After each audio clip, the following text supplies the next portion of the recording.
വലപ്പാട് ഏങ്ങൂർ ഭുവനേശ്വരി ക്ഷേത്ര കമ്മിറ്റിയും art of living കുടുംബാംഗങ്ങളുടെയും നേതൃത്വത്തിൽ ഗുരുപൂർണിമ ആഘോഷിച്ചു.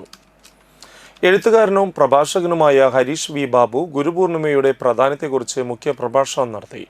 ആർട്ട് ഓഫ് ലിവിംഗ് ബാംഗ്ലൂർ ആശ്രമം സുമേരു സന്ധ്യ ഇന്റർനാഷണൽ ഗായകൻ മുരുകദാസ് ചന്ദ്രൻ ഗുരുപൂജയ്ക്കും ഭജൻസിനും നേതൃത്വം നൽകി.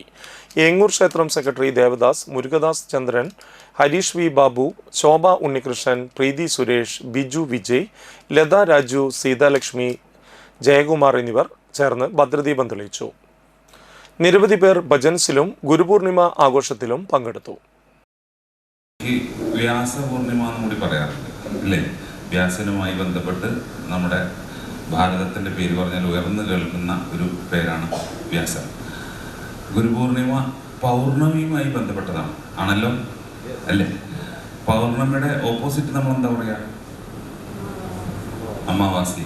എന്തുകൊണ്ടാണ് ഗുരുപൂർണിമ അമാവാസിയുമായി ബന്ധപ്പെട്ട് അറിയപ്പെടാത്തത്? എപ്പോഴെങ്കിലും ഓർത്ത് നോക്കിയിട്ടുണ്ടോ?